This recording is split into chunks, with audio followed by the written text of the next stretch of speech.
The lab was dark by design. That always unsettled people when I told them.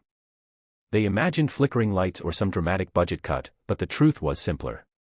The audio lab sat beneath the university, buried under layers of concrete and earth. No windows. Thicker walls. Padded surfaces. Silence engineered down to the smallest vibration. Sound behaved better down there. I needed that silence for my history project, audio recording through time. Early methods. Analog imperfections.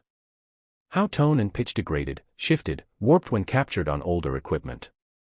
The lab was always booked solid, so I'd been stuck with the late afternoon slot. 3 to 6. Rubbish timing, especially in a UK winter. By 4 o'clock, the world outside was already black and wet, rain smearing streetlights into dull halos. I'd enter the building in daylight and leave long after it disappeared.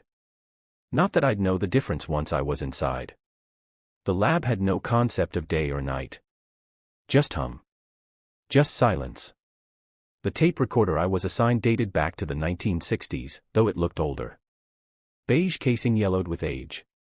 Mechanical buttons that clunked when pressed. The reel spun with a patience modern machines had lost. My task was simple. Speak the same sentence repeatedly, altering pitch and tone each time. Calm. Angry. Whispered. Flat. Over and over. Record. Rewind. Playback. I must have said it a million times.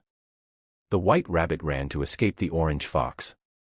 Not Shakespeare, but it did the job. I was usually alone down there, but that evening I wasn't. As I set up, I could hear someone in the studio across the corridor playing the piano. Slow at first. Measured. Like they were laying down instrumentals for a composition course. Once I closed my lab door, the noise vanished. The soundproofing was absolute. Inside, there was only me and the tape recorder. Everything went normally at first. Third loop. Fourth recording. I rewound the tape and pressed play. The playback stuttered. Words skipped. Dropped out entirely. The rabbit. Escape. Then jittering static. Then nothing. I sighed. Old equipment. No surprises there. I rewound and recorded the section again, carefully enunciating, steadying my breathing. When I finished, I stepped out for a short break. That's when I heard the piano again. It wasn't music anymore. It sounded like someone slamming keys at random. High notes hammered over and over, frantic, uneven. I paused in the corridor, frowning. It was strange, sure, but I'd done worse in these labs. Once I'd screamed into the mic just to see how the tape handled distortion.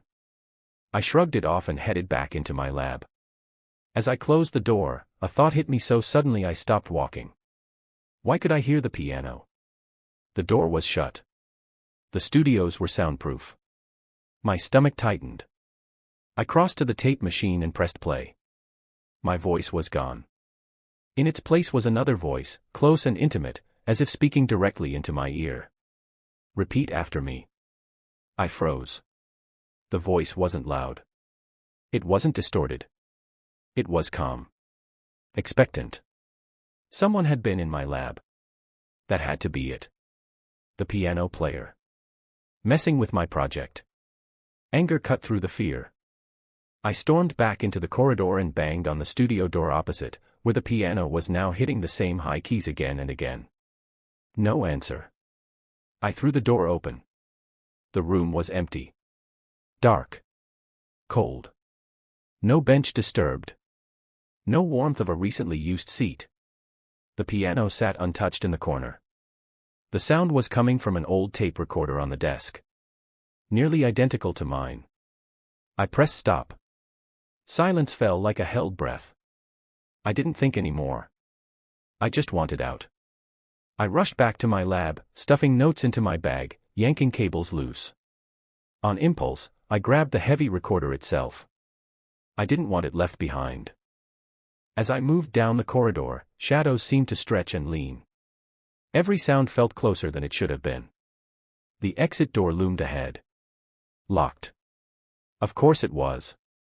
That's when the feeling hit me, primal, electric. I was being watched. From the corners. From the dark behind the padding. A low banging echoed from the studio where I'd heard the piano. I turned back. The door was closed again. I pushed it open. The tape machine was playing. Reels spinning. Silence, broken only by occasional static. The yellow play button blinked steadily. I took a step closer. The machine spoke. The white rabbit ran. To escape. The voice cut out. It sounded like mine. But wrong. Twisted. Like I was speaking through clenched teeth. Like pain lived behind every word. I stumbled back and ran for the fire exit at the far end of the corridor. The space felt longer now, deeper, as if the building itself were sinking. Darkness pooled ahead of me. As I reached the door, the recorder in my hands crackled to life. Silence. Then. FFFFF. Escape. The battery died. I shoved the fire door open. Something slammed into me from behind, a force that sent me diving forward. I didn't see the warning sign. I didn't register it until it was too late. Do not open. The stairs beyond had collapsed long ago. Only rusted steel supports remained, jagged and exposed like teeth. I fell. The pain was brief. Distant.